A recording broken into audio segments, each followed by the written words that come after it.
नमस्कार दोस्तों, मैं प्रतिभा आप सभी का बहुत स्वागत करती हूँ आपके अपने गार्डनिंग चैनल पे। तो दोस्तों ये डायंथस के फ्लावर्स हैं और ये सर्दियों में इस मौसम में बहुत अच्छे लगते हैं देखने में। ये सीज़नल प्लांट है और जब भी हम नर्सरी से लाते हैं कितने खूबसूरत ढेर सारे फ्लावर्स चारों ओर लगे रहते हैं और एक बुके की तरह लगता है प्लांट उसका।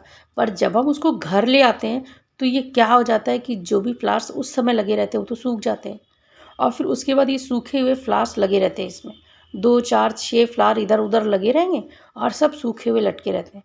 फिर हमको याद आता है कि हाँ, हम नर्सरी से ऐसा लेके आए थे पर ये अब तो ऐसा हो गया है। हो क्या जाता है दोस्तों, आप नर्सरी में ध्यान दीजिए, वो सूखे हुए फूल कभी पौधों में लगे ही नहीं रहने देते। वो एक तो वो देखने में ख़राब लगते हैं और दूसरा पौधे की बहुत ताकत खींचते हैं। इनमें सीड पॉट बनेगा, सीड्स बनेंगे, वो सारी ताकत तो खींच रहे हैं, नई फ्लावरिंग के लिए ताकत ही नहीं रहती है।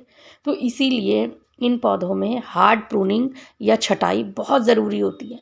ये जितने भी सूखे हुए फूल लटके हैं, ये जितनी भी स्टेम ऐसी हैं जिनमें फूल लगे हैं, उन सबको हटाना बहुत ज़रूरी होता है।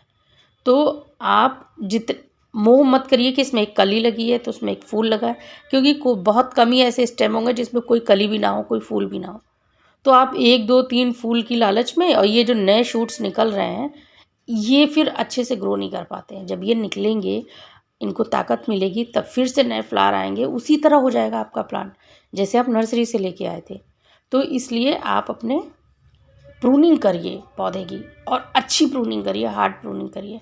पर अगर आपको लग रहा है कि आप लालच कर रहे हैं या वो जो 2 3 4 फूल हैं उन्हें आप अपने पौधे से हटाना नहीं चाहते हैं, तो भी दोस्तों ये ध्यान रखिए कि जितने भी सूखे फूल हैं, अगर आप सीड्स चाहते हैं और चाहते हैं कि हाँ, अगले सीज़न के लिए मैं सीड्स इकट्ठे कर लूँ, तो आप सीड के लिए 2 4 10 सीड पॉट छोड़ दीजिए, सूखे फूल छोड़ दीजिए।